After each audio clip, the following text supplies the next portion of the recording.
আজকের বিষয়বস্তু আলোর প্রতিসরণ। আগের ক্লাসে আমরা গোলীয় দর্পণে আলোর প্রতিফলনের বিভিন্ন ব্যাপারে আলোচনা করেছি।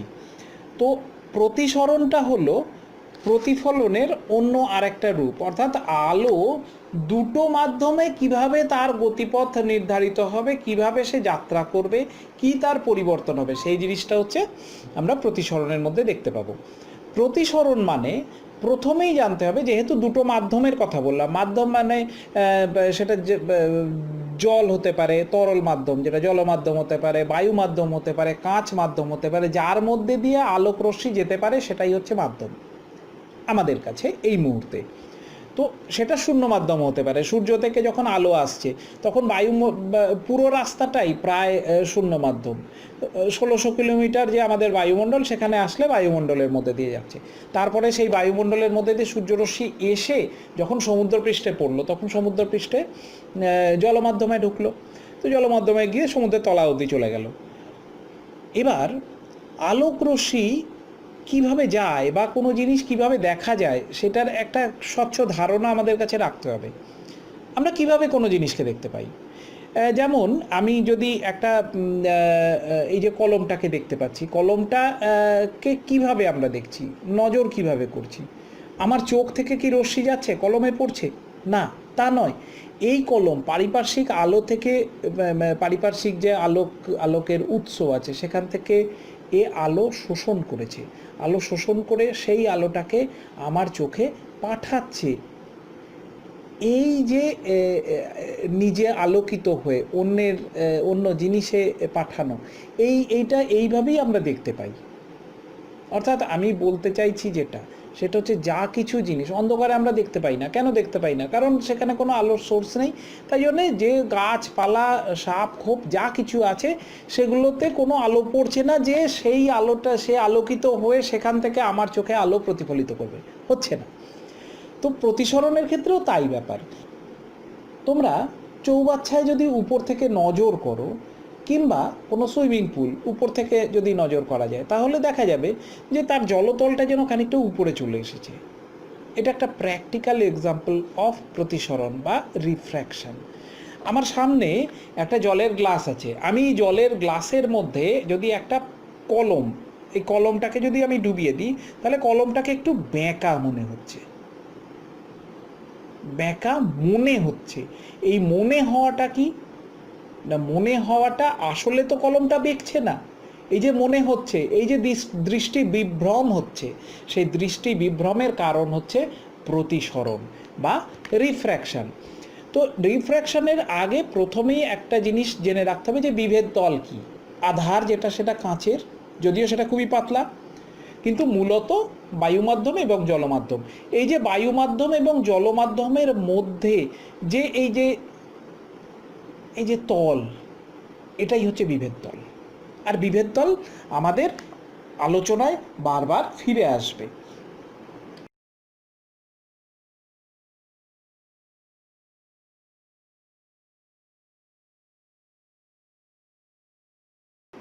এখন আমরা কটা সংজ্ঞা দেখে নিই। 1 নম্বর হচ্ছে প্রতিসারক তল কাকে বলা হয়। দুই মাধ্যমের বিভেদ তলের মধ্যে দিয়ে আলো এক মাধ্যম থেকে আরেক মাধ্যমে যায়, এই তলকে প্রতিসারক তল বলা হয়। দ্বিতীয় হচ্ছে কি, অভিলম্ব। প্রতিসারক তলের যে বিন্দুতে আলোক রশ্মি আপতিত হয় সেই বিন্দুতে বিভেদ তলের উপর অঙ্কিত লম্বকে আপতন বিন্দুতে বিভেদ তলের অভিলম্ব বলা হয়। আর আপতিত রশ্মি কাকে বলা হয়? প্রতিসরণের আগে বিভেদ তলের উপর নিক্ষিপ্ত আলোক রশ্মিকে আপতিত রশ্মি বলা হয়, আর প্রতিসরণের পরে দ্বিতীয় মাধ্যমে আলোকের যাত্রাপথ হলো প্রতিসৃত রশ্মি।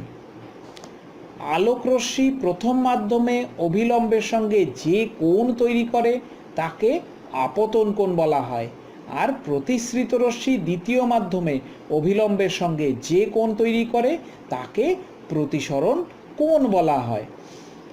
এখানে লঘু মাধ্যম থেকে ঘন মাধ্যমে প্রতিসরণ হচ্ছে। লঘু মাধ্যম এখানে বায়ু, আর ঘন মাধ্যম হচ্ছে কাঁচ। তো আমরা দেখতে পাচ্ছি ইনসিডেন্ট রে যেটাকে লেখা আছে, সেই ইনসিডেন্ট রেটা হলো আপতিত রশ্মি, আর প্রতিসৃত রশ্মি হচ্ছে রিফ্র্যাক্টেড রে। আবার অন্যটাতে যাচ্ছি, সেটা হচ্ছে ঘন মাধ্যম থেকে লঘু মাধ্যমে প্রতিসরণ, বা কাঁচ থেকে বায়ুতে গেলে কীরকম হয়। একটা জিনিস এইখানে দেখা যাচ্ছে, বা আগের ছবিতেও আমরা দেখতে পেলাম, সেটা হচ্ছে যে যখন লঘু মাধ্যম থেকে ঘন মাধ্যমে রশ্মি যায় তখন সেটা অভিলম্বের কাছে সরে আসে। আবার যদি ঘন মাধ্যম থেকে লঘু মাধ্যমে যায় তাহলে রশ্মিটা, প্রতিসৃত রশ্মিটা অভিলম্ব থেকে দূরে চলে যায়। তো এই জিনিসটা কিন্তু ভীষণভাবে মাথায় রাখতে হবে যে আলোকরশ্মি যদি লঘু মাধ্যম থেকে ঘন মাধ্যমে যায় তাহলে অভিলম্বের দিকে প্রতিসৃত রশ্মি সরে আসে, আর ঘন মাধ্যম থেকে লঘু মাধ্যমে গেলে প্রতিসৃত রশ্মি অভিলম্ব থেকে দূরে চলে যায়। একটা তুলনা এখানে আমরা দেখছি প্রতিফলন আর প্রতিসরণের। আপতিত রশ্মি বাঁদিকে আমরা প্রতিফলন দেখতে পাচ্ছি, দর্পণের উপর প্রতিফলিত রশ্মি প্রতিফলন হয়েছে, ইনসিডেন্ট রে পড়েছে এবং রিফ্লেক্টেড রে বেরিয়ে গেছে। অবিলম্ব একটা টানা আছে, আই আর আর এক্ষেত্রে সমান, angle of incidence and angle of reflection. যেখানে কিনা ডান দিকে আমরা প্রতিসরণ দেখতে পাচ্ছি, সেখানে কিন্তু অ্যাঙ্গেল অফ ইনসিডেন্স আর অ্যাঙ্গেল অফ রিফ্র্যাকশন কখনোই সমান নয়। যেই দুটো মাধ্যম হলো তখন কোণ দুটি অসমান হয়ে পড়বে। এই প্রতিসরণের দুটো সূত্র আছে। প্রথম সূত্রটা একদম প্রতিফলনের সূত্রের অ্যানালোগাস। কীরকম না, আপতিত রশ্মি, প্রতিসৃত রশ্মি এবং বিভেদ তলের উপর আপতন বিন্দুতে অঙ্কিত অভিলম্ব একই তলে অবস্থান করবে। দ্বিতীয় সূত্র,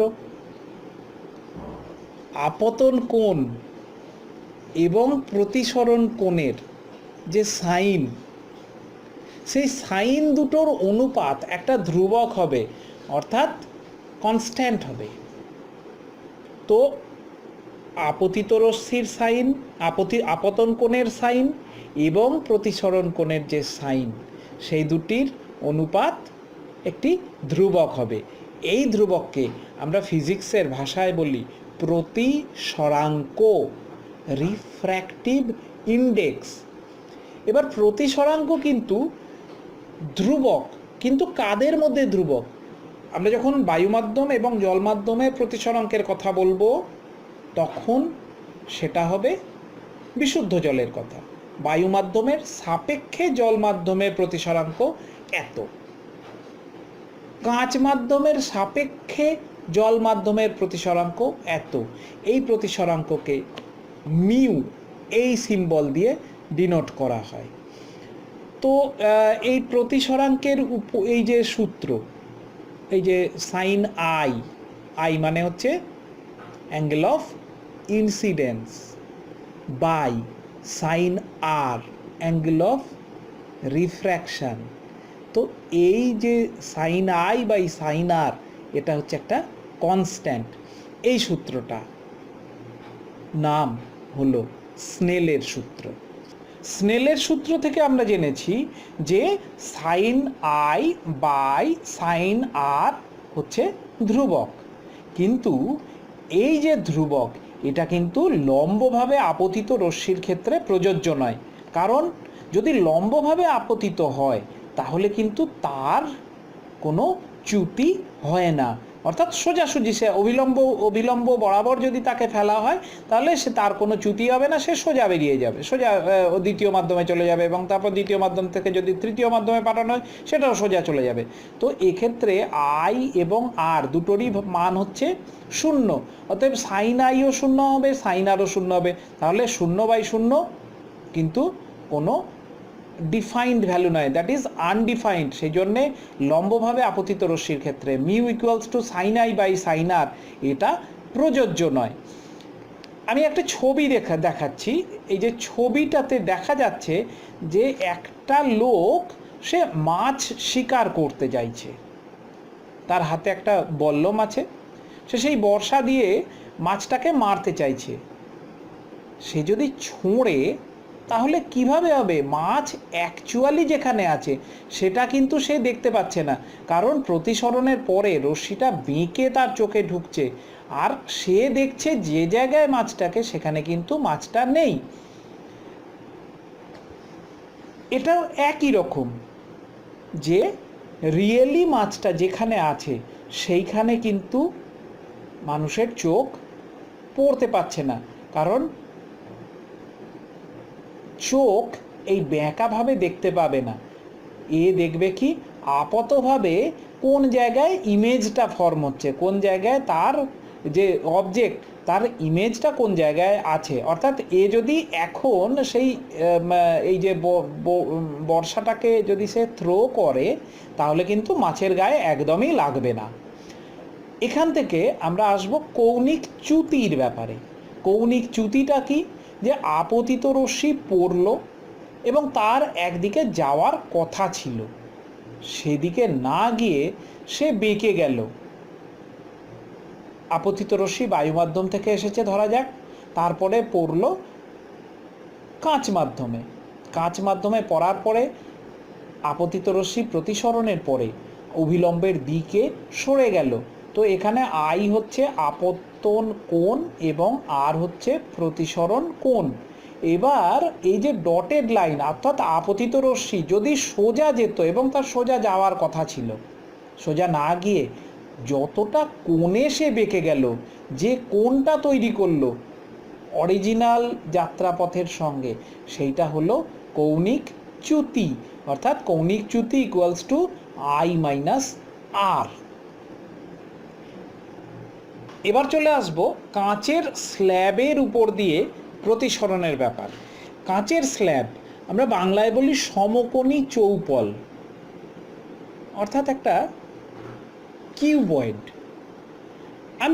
আমার সামনে একটা পেপার ওয়েট আছে, এটা খানিকটা একটা কাঁচের স্ল্যাবের মতন, যদিও তার কিছু কোণ টোন করা আছে ডিজাইনের জন্যে।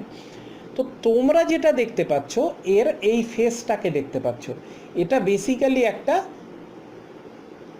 সমকোণী চৌপলের আকার।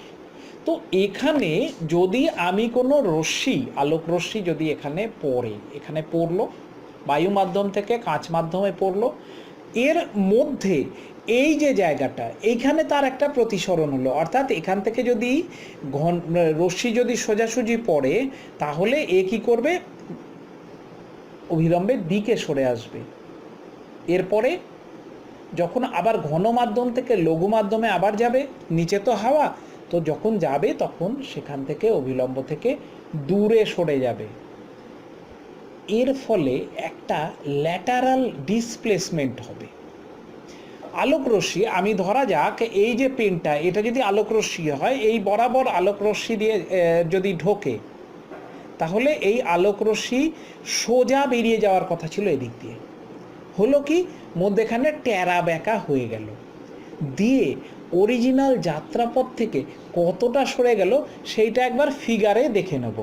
আমার উপরে বায়ু মাধ্যম আছে, মধ্যে গ্লাস অর্থাৎ কাঁচ মাধ্যম, নিচে আবার বায়ু মাধ্যম। আপতিত রশ্মি বিভেদ তলের উপর কোনো একটা বিন্দুতে আপতিত হলো, আমি সেই বিন্দুতে একটা অভিলম্ব টেনে রেখে দিয়েছি। এই যে আই ওয়ানটা হলো আপতন কোণ, কারণ এই অভিলম্বের সঙ্গে আপতিত রশ্মির যে কোণ।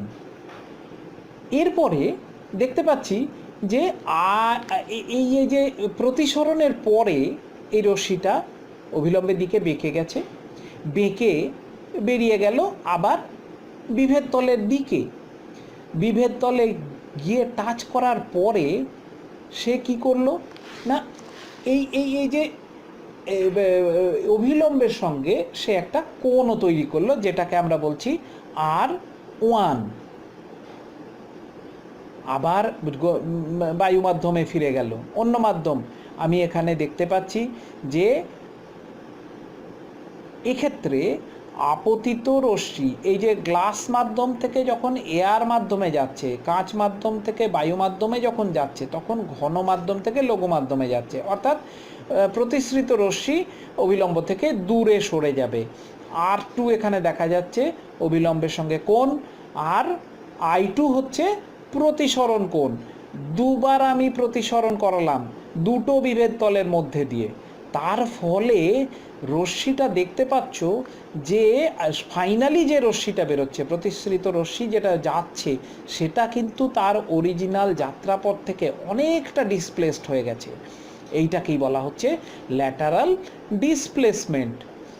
তো এবার কাঁচের স্ল্যাবের মধ্যে দিয়ে আলোর প্রতিসরণের কয়েকটা ক্যালকুলেশন দেখা যাক। ধরা যাক প্রথম ক্ষেত্রে আপতন কোণ হচ্ছে I1, প্রতিসরণ কোণ হচ্ছে R1, আর বায়ুর সাপেক্ষে কাঁচের প্রতিসরাঙ্ক হচ্ছে mu equals to sine I1 divided by sine R1।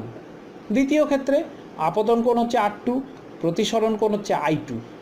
কাঁচের সাপেক্ষে বায়ুর প্রতিসরাঙ্ক কি 1/μ, উল্টে যাবে। বায়ুর সাপেক্ষে কাঁচের প্রতিসরাঙ্ক যদি মিউ হয়, তাহলে কাঁচের সাপেক্ষে বায়ুর প্রতিসরাঙ্ক হবে তার রেসিপ্রোকাল অনন্যক 1/μ। তাহলে কি হবে? Sine R2 by sine I2। ছবিটাতে আবার ফিরে এসেছি, প্রথম কেস, তাহলে মিউ হচ্ছে sign I1 by sine R1। Second কেসে 1/μ কত? Sine R2 by sine I2 equals to 1/μ, or sine I2 by sine R2 equals to mu. আমি এই জিনিসটাকে উল্টে দিয়েছি। So sine I1 by sine R1 সমান সমান sign I2 by sine R2, কারণ দুটোই মিউ এর সমান। অথবা এবার আমি এটাকে একটু অ্যাডজাস্ট করেছি, sign I1 by sine I2 সমান sign R1 by sine R2।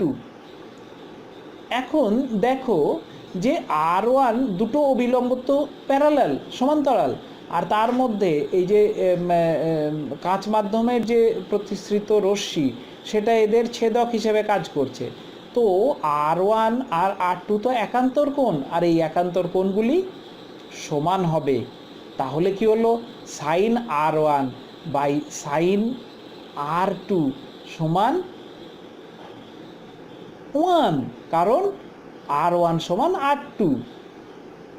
এবার তাহলে কি করলো যে sine I1 by sine I2 equals to 1, so sine I1 equals to sine I2।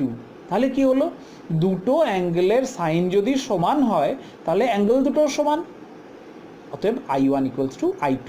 তাহলে এর থেকে কি বোঝা যাচ্ছে যে PQ মানে আপতিত যে রশ্মিটা, প্রথম যে আপতিত রশ্মি এবং ফাইনাল যে প্রতিসৃত রশ্মি, তারা দুজনে সমান্তরাল হলো। কাঁচের স্ল্যাবের ব্যাপারটা বুঝলাম। এরপরে আসবো প্রিজমের কথা। প্রিজম ব্যাপারটা কি ছবিতে দেখে নিই একটু। প্রিজম হচ্ছে ত্রিভুজ আকার। ধরা যাক যে অনেক কটা ত্রিভুজ, অনেক কটা কাঁচের ত্রিভুজ একসঙ্গে তুমি আঠা দিয়ে আটকে দিয়েছো। কি হবে? তার 5টা সারফেস হবে, 5টা তল থাকবে, এবং প্রথম এবং শেষ তলগুলি দুটি সমান্তরাল হবে। এটাকেই বলা হচ্ছে প্রিজম। আর প্রিজমকে অবশ্যই স্বচ্ছ হতে হবে। ছবিতে দেখা যাচ্ছে প্রিজম কাকে বলছি।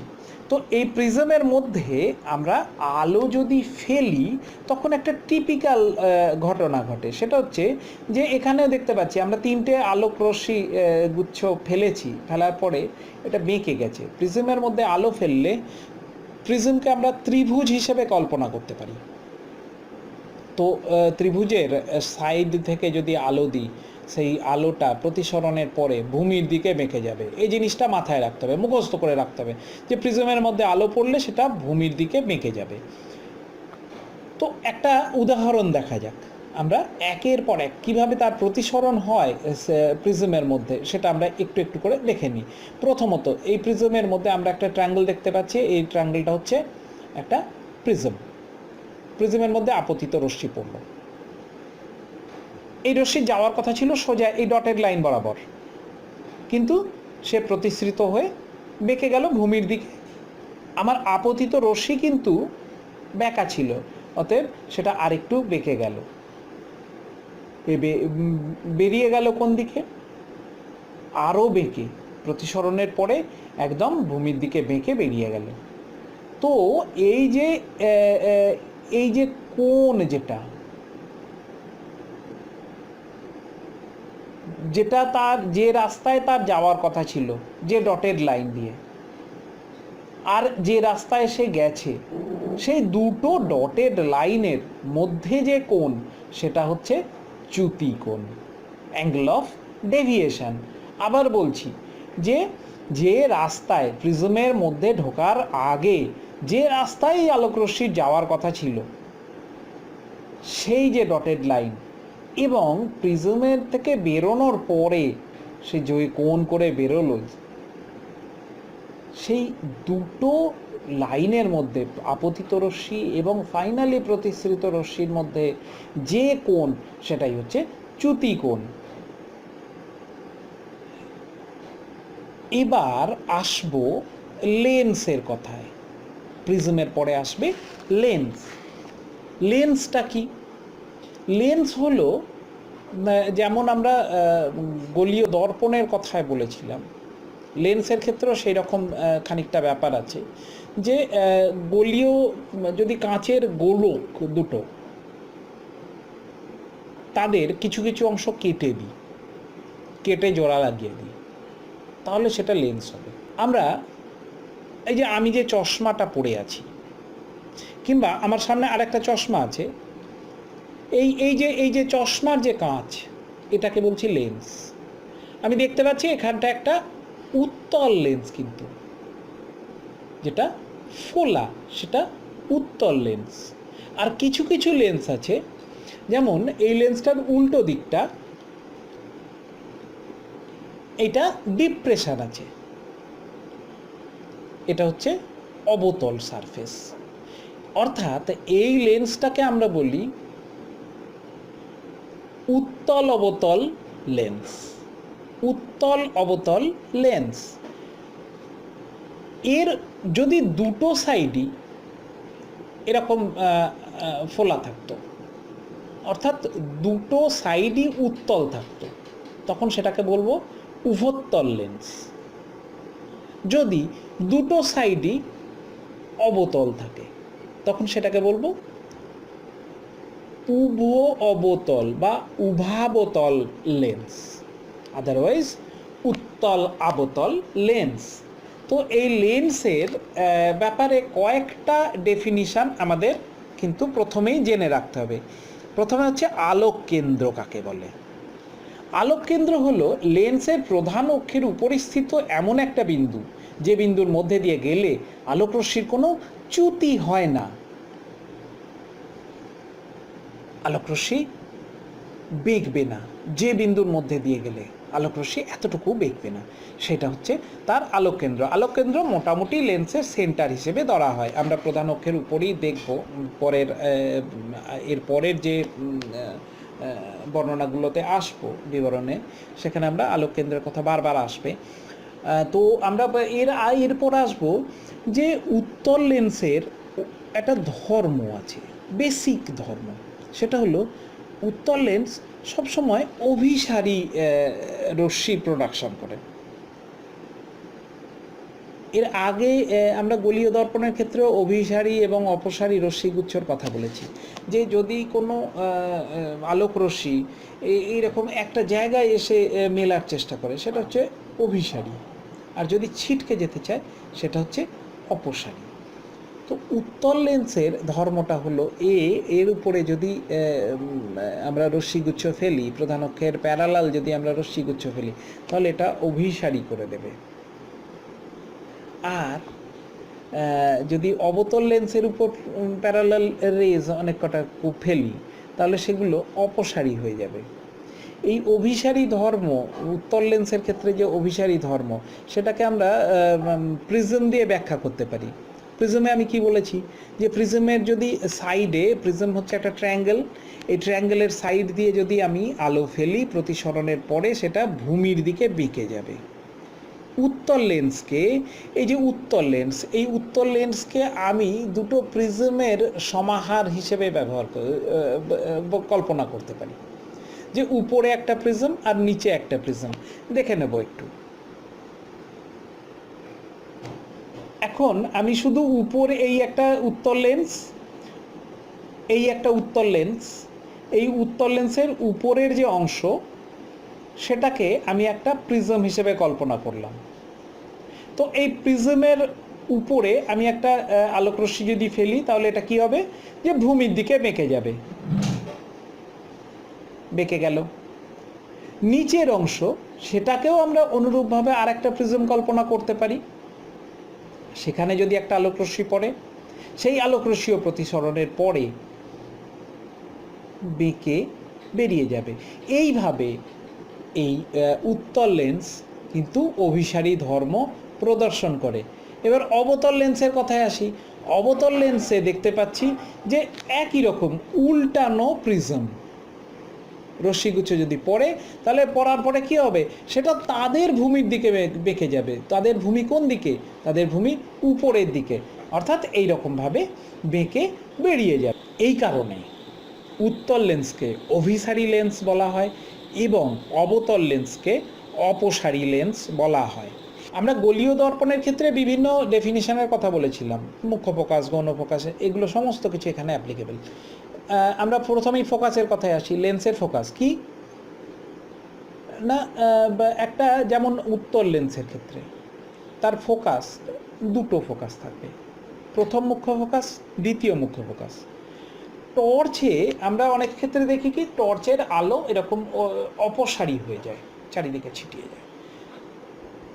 তো প্রথম মুখ্য ফোকাসের যে সংজ্ঞা তা হচ্ছে এই রকম, যে প্রথম মুখ্য ফোকাস হচ্ছে সেই বিন্দু, কোনো লেন্সের প্রথম মুখ্য ফোকাস হচ্ছে সেই বিন্দু যে বিন্দু থেকে অপসারী রশ্মিগুচ্ছ লেন্সের উপর পড়লে প্রতিসরণের পরে তা প্রধান অক্ষের সঙ্গে সমান্তরাল হিসেবে বেরিয়ে যাবে। প্রথম ফোকাস থেকে, প্রথম মুখ্য ফোকাস থেকে অপসারী রশ্মিগুচ্ছ লেন্সের উপর পড়লে প্রতিসরণের পর প্রধান অক্ষের সঙ্গে সমান্তরাল হিসেবে বেরিয়ে যাবে।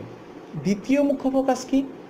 দ্বিতীয় মুখ্য ফোকাস হলো যে প্রধান অক্ষের সমান্তরাল যদি আলোকরশ্মি লেন্সের উপর পড়ে তাহলে তারা কোনো একটা নির্দিষ্ট বিন্দুতে গিয়ে মিলিত হবে, সেই বিন্দুটা হলো দ্বিতীয় মুখ্য ফোকাস।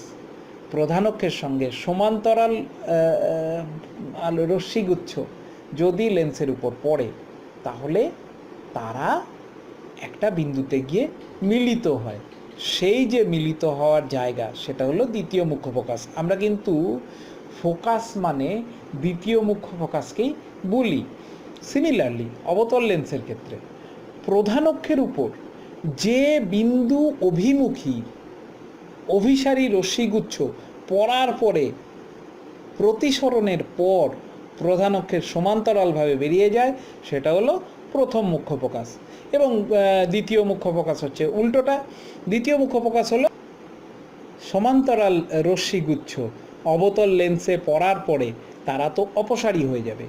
অপসারী হওয়ার পরে তারা কোনো একটা বিন্দু থেকে অপসৃত হচ্ছে বলে মনে হয়, সেই বিন্দুটাকে বলা হয় দ্বিতীয় মুখ্য ফোকাস। এবং এক্ষেত্রেও আমরা দ্বিতীয় মুখ্য ফোকাসকেই কিন্তু ফোকাস হিসেবে গণনা করি। আমরা প্রথম মুখ্য ফোকাসকে ফোকাস হিসেবে গণনা করি না। এবার আরেকটা ডেফিনিশনে আসবো, সেটা হচ্ছে লেন্সের উন্মেষ। উন্মেষ কি? আমরা আবার হাতে একটা লেন্স তুলে নিয়েছি, এটা একটা চশমা। আমরা যখন আঁকছি তখন উত্তল লেন্স মানে এরকম একটা জিনিস আঁকছি, আলো এদিকে পড়ছে, এদিক দিয়ে এর প্রতিসরণের পরে বেরিয়ে যাচ্ছে। এখানেও তাই, আলো এদিকে পড়ছে, এদিকে চোখ আছে, চোখে ঢুকে পড়ছে। কিন্তু বাস্তবিক এই লেন্সটাকে দেখা যাচ্ছে একটা গোল, এই যে গোলাকার লেন্স, তার যে ব্যাস, যে ডায়ামিটার, সেটাকে বলা হচ্ছে এই লেন্সের উন্মেষ।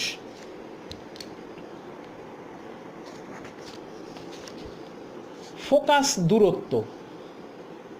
ফোকাস দূরত্ব হচ্ছে আলো কেন্দ্র থেকে ফোকাস অবধি যে ডিস্টেন্স, সেটা হলো ফোকাস দূরত্ব। ফোকাস তল।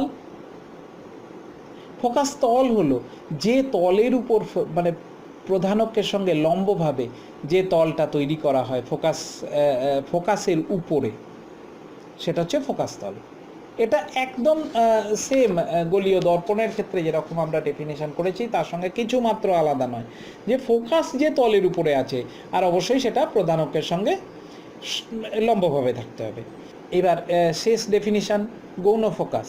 গৌণ ফোকাস কি না, প্রধান অক্ষের সমান্তরাল একটা রশ্মির কথা বলছি, যে প্রধান অক্ষের সমান্তরাল গেলে ফোকাসে মিলিত হবে ইত্যাদি ইত্যাদি। তো প্রধান অক্ষের সঙ্গে যদি সামান্য কোণ করে পড়ে, তেরছা করে যদি আলোক রশ্মি পড়ে, তাহলে তারা কোথায় পড়বে? তারা কি মিলিত হবে ওই ফোকাস বিন্দুতে? না, গোলীয় দর্পণের ক্ষেত্রেও বলেছিলাম যে যদি বেঁকে পড়ে, তির্যকভাবে পড়ে, তেরছাভাবে পড়ে, তাহলে তারা ফোকাস বিন্দুতে মিলিত হবে না। তাহলে কোথায় হবে না, ফোকাস তলের উপরে কোনো একটা বিন্দুতে মিলিত হবে, সেটা হলো গৌণ ফোকাস। তাহলে গৌণ ফোকাস কোনো নির্দিষ্ট বিন্দু না, অফকোর্স সেটা একটা ফোকাস তলের উপরে থাকবে, কিন্তু কোনো নির্দিষ্ট বিন্দু না। তার কারণ যেমন আমি অ্যাঙ্গেলে ফেলবো, যে হিসেবে অ্যাঙ্গুলারলি যে কোণে পড়বে, তাহলে সেই হিসেবে এর যে গৌণ ফোকাসের পয়েন্টটা চেঞ্জ হয়ে যাবে। আমরা এবার আসবো পাতলা লেন্সের কথায়। পাতলা লেন্স, আমরা যত লেন্স এখন কথা বলবো সমস্তকে মনে করব যে খুব পাতলা একটা লেন্স। তো এই পাতলা লেন্স দ্বারা বিভিন্ন প্রতিবিম্ব কীরকমভাবে গঠন হবে, কয়েকটা বেসিক জিনিস কিন্তু আমাদের জেনে রাখতে হবে, যে কী হলে কী হবে। যদি প্রধান অক্ষের সঙ্গে সমান্তরাল, উত্তল লেন্সের ক্ষেত্রে যদি প্রধান অক্ষের সঙ্গে সমান্তরাল কোনো রশ্মি লেন্সের উপর পড়লো, তাহলে কোন দিক দিয়ে যাবে? ফোকাস দিয়ে যাবে। দেখে নেওয়া যাক। আপতিত রশ্মি প্রধান অক্ষের সমান্তরাল হলে তাহলে তা ফোকাস এই যে F2 দিয়ে বেরিয়ে চলে গেল। হচ্ছে যদি অবতল লেন্স হয়, তাহলে আপতিত রশ্মি প্রধান অক্ষের সমান্তরাল হলে তা মনে হবে প্রতিসৃত রশ্মি মুখ্য ফোকাস থেকে অপসৃত হচ্ছে বলে মনে হয়। আমরা ডটেড লাইন দিয়ে এটাকে পিছিয়ে দিয়েছি, তাহলে সেটা হচ্ছে মুখ্য ফোকাসের কথা হলো। এবার আপতিত রশ্মি যদি মুখ্য ফোকাসের অভিমুখী হয়, উল্টো আগেরটা কি করেছিলাম, যে প্রধান অক্ষের সমান্তরাল আমি রশ্মি ফেলেছিলাম, সেটা ফোকাস দিয়ে গেছিলো, এখন আমি ফোকাসের মধ্যে দিয়ে রশ্মি ফেলছি। আপতিত রশ্মি প্রধান ফোকাসের মধ্যে দিয়ে যদি লেন্সে ফেলি, তাহলে কি লাভ হবে? লাভটা হলো যে প্রতিসৃত রশ্মি সেটা প্রধান অক্ষের সমান্তরাল হলো। এটা একই রকমভাবে অবতল লেন্সের ক্ষেত্রে আপতিত রশ্মি মুখ্য ফোকাসের যদি অভিমুখী হয়, ডটেড লাইন দিয়ে আমরা দেখতে পাচ্ছি, তাহলে প্রতিসৃত রশ্মি প্রধান অক্ষের সমান্তরাল হবে। এবার তৃতীয় কেস, আপতিত রশ্মি আলোক কেন্দ্রের মধ্যে দিয়ে যদি যায়, তাহলে কি হবে না, আলোক কেন্দ্র তো সেই বিন্দু যেখান দিয়ে কোনো গেলে রশ্মির কোনো চ্যুতি হয় না। অতএব আপতিত রশ্মি আলোক কেন্দ্রের মধ্যে দিয়ে গেলে প্রতিসৃত রশ্মি কোনো দিকে না বেঁকে সোজা বেরিয়ে যাবে। অবতল লেন্সের ক্ষেত্রেও তাই, আপতিত রশ্মি আলোক কেন্দ্রের মধ্যে দিয়ে গেলে কোনো দিকে না বেঁকে সোজা বেরিয়ে যাবে। এখন আমরা চলে আসব যে পাতলা লেন্স দ্বারা বিভিন্ন প্রতিবিম্ব কিভাবে গঠিত হয়, বিভিন্ন কন্ডিশন দেব, যেমন গোলীয় দর্পণের ক্ষেত্রে দিয়েছিলাম, সেরকম আমরা বিভিন্ন কন্ডিশনের ক্ষেত্রে দেখব। এই যে ড্রয়িংগুলো, এই ড্রয়িংগুলো আঁকার সময় তো বারে বারে প্র্যাকটিস করবে। কয়েকটাই পয়েন্ট আছে, যে কটা কন্ডিশন, ইনপুট কন্ডিশন কী কী দিচ্ছি, আউটপুট কন্ডিশন কীরমভাবে হবে, এগুলো তো মুখস্থ রাখতেই হবে। আর আঁকার একটা বিশেষ উপায় আছে, যে আমরা দু তিনটে জিনিস মাথায় রাখবো। এক হচ্ছে যে প্রতিসরণের পরে লেন্সে পড়বে, লেন্সে পড়ার পরে প্রতিসরণের পরে প্রতিসৃত রশ্মিকে আমরা তো একজনকে পাঠাবো ফোকাসের মধ্যে দিয়ে, আর একজনকে পাঠাবো আলোক কেন্দ্রের মধ্যে দিয়ে। এই জিনিসটা মাথায় রাখতে হবে। ব্যাস, তারপরে তারা যেখানে কাট করছে, যেখানে মিলিত হচ্ছে, সেই জিনিসটাকে হিসেব করে আমরা প্রতিবিম্বটাকে তৈরি করে ফেলব। ক্লিয়ার? প্রতিসরণের পরে আমরা একটা রশ্মিকে নিয়ে যাব ফোকাসের মধ্যে দিয়ে, আর একটা রশ্মিকে নিয়ে যাব আলোক কেন্দ্রের মধ্যে দিয়ে। তারা যেখানে কাট করবে সেই কাট পয়েন্ট থেকে ইমেজটাকে তৈরি করব। আমরা এক এক করে দেখে নিচ্ছি কন্ডিশনগুলো, খুব তাড়াতাড়ি দেখে নেব। বস্তুর অবস্থান যদি অসীমে হয়, তাহলে ফোকাসের অবস্থান, প্রতিবিম্বের অবস্থান কোথায় হবে? ফোকাসে। প্রতিবিম্বের আকার কী হবে? বস্তুর তুলনায় খুব ছোট, প্রায় বিন্দুর মতো। আর প্রকৃতি কী হবে? সদ্বিম্ব এবং উল্টো, অসীম থেকে আরেকটু কাছে এসেছি। 2f এর থেকে বেশি দূরত্বে, 2f মানে f মানে হচ্ছে ফোকাস দূরত্ব, তো ফোকাস দূরত্বে যে দ্বিগুণ দূরত্ব তার থেকে একটু বেশি দূরত্বে আমি অবজেক্টকে রেখেছি। প্রতিবিম্বের অবস্থান হবে f এর থেকে একটু বেশি কিন্তু 2f এর থেকে কম দূরত্বে। আর বস্তু কোথায় থাকবে? বস্তুর অবস্থান কী হবে, আকার কী হবে? প্রতিবিম্বের আকার, প্রতিবিম্বের আকার বস্তুর তুলনায় ছোট। প্রকৃতি, সদ্বিম্ব এবং উল্টো। বস্তুর অবস্থান যদি 2f দূরত্বে থাকে, এটা খুব মজাদার জিনিস। 2f দূরত্বে যদি বস্তুকে রাখা হয় তাহলে প্রতিবিম্ব 2f দূরত্বে থাকবে, আর প্রতিবিম্বের আকার হবে বস্তুর সমান। প্রকৃতি সেই একই, সদ্বিম্ব আর উল্টো। সদ্বিম্ব মানে কি? সদ্বিম্ব মানে হচ্ছে যে ইমেজকে পর্দায় ফেলা যায়। পরে 2f থেকে আমি এবার আরেকটু কাছে আসছি ফোকাসের দিকে, f আর 2f এর মধ্যে, তাহলে প্রতিবিম্বের অবস্থান হবে 2f এর থেকে বেশি দূরত্বে। আর এইবার কিন্তু বড় হওয়া শুরু হলো, ইমেজ ম্যাগনিফিকেশান শুরু হলো, বস্তুর তুলনায় বড়। আর এটাও কিন্তু সদ্বিম্ব এবং উল্টো। এরপরে আরও কাছে এসছি, আমি ফোকাসের উপরে যদি বস্তুটাকে রেখে দিই, প্রতিবিম্বের অবস্থান হবে অসীমে, বস্তুর তুলনায় ভীষণ বড়, প্রায় অসীম। আর সদ্বিম্ব আর উল্টো। এবার এফের থেকে আরও কম দূরত্বে রেখেছি, অর্থাৎ আলোককেন্দ্রের কাছাকাছি নিয়ে এসেছি। তাহলে এইটাতে একটা টিপিক্যাল জিনিস হবে, সেটা হচ্ছে বস্তু যেদিকে অবস্থিত সেই দিকে এবং বস্তু দূরত্ব অপেক্ষা বেশি দূরে। প্রতিবিম্বের আকার হবে বস্তুর তুলনায় বড়, আর প্রকৃতি হবে অসদ্বিম্ব, সোজা। অবতল দর্পণের ক্ষেত্রে একটা জিনিস মাথায় রাখতে হবে যে অবতল দর্পণ দ্বারা কিন্তু সদ্বিম্ব গঠন হয়। অবতল দর্পণের সামনে যে অবস্থানেই পিকিউ বস্তুকে রাখা হোক না কেন, প্রতিবিম্ব সব সময় যেদিকে বস্তু সেদিকেই গঠিত হয়। এই আমার যে বস্তুটা তার নাম দিয়েছে পিকিউ। পিকিউ বস্তুটাকে অসীম দূরত্ব থেকে ক্রমশ লেন্সের দিকে যদি নিয়ে যাই তাহলে প্রতিবিম্ব ফোকাস f1 থেকে ক্রমশ লেন্সের দিকে সরে যাবে। প্রতিবিম্বের আকার খুব ছোট থেকে আস্তে আস্তে বড় হবে, কিন্তু প্রতিবিম্বের আকার সবসময় বস্তুর আকারের তুলনায় ছোট হবে। তাহলে প্রতিবিম্বটা হবে অসদ্বিম্ব, সোজা, আর বস্তুর আকারে ছোট হয়। এবার শেষ অংশ, শেষ হচ্ছে রৈখিক বিবর্ধন। কোনো লেন্স দ্বারা সৃষ্ট প্রতিবিম্বের দৈর্ঘ্য বা উচ্চতা এবং বস্তুর দৈর্ঘ্য বা উচ্চতার যে অনুপাত, তাকে প্রতিবিম্বের রৈখিক বিবর্ধন বা বিবর্ধন বলা হয়। তো রৈখিক বিবর্ধন মানে কি দেখা যাচ্ছে? প্রতিবিম্বের দৈর্ঘ্য ডিভাইডেড বাই বস্তুর দৈর্ঘ্য। তো এইখান অবধি আজকের ক্লাস এখানেই শেষ করলাম। পরের দিন আমরা বাকি অংশটা করে ফেলবো, ক্যামেরা, মানুষের চোখ এবং বিচ্ছুরণ, ডিসপারশন অফ লাইট, বিক্ষেপণ, এইগুলো আমরা পরের দিন পরের ক্লাসে করে এই আলোর চ্যাপ্টার শেষ করে ফেলবো। তো এর মধ্যে যদি কিছু প্রশ্ন থাকে, যে কোনো ধরনের হোক, তোমরা আমাকে জানাতে পারো। তাহলে আজকের ক্লাস এখানেই শেষ।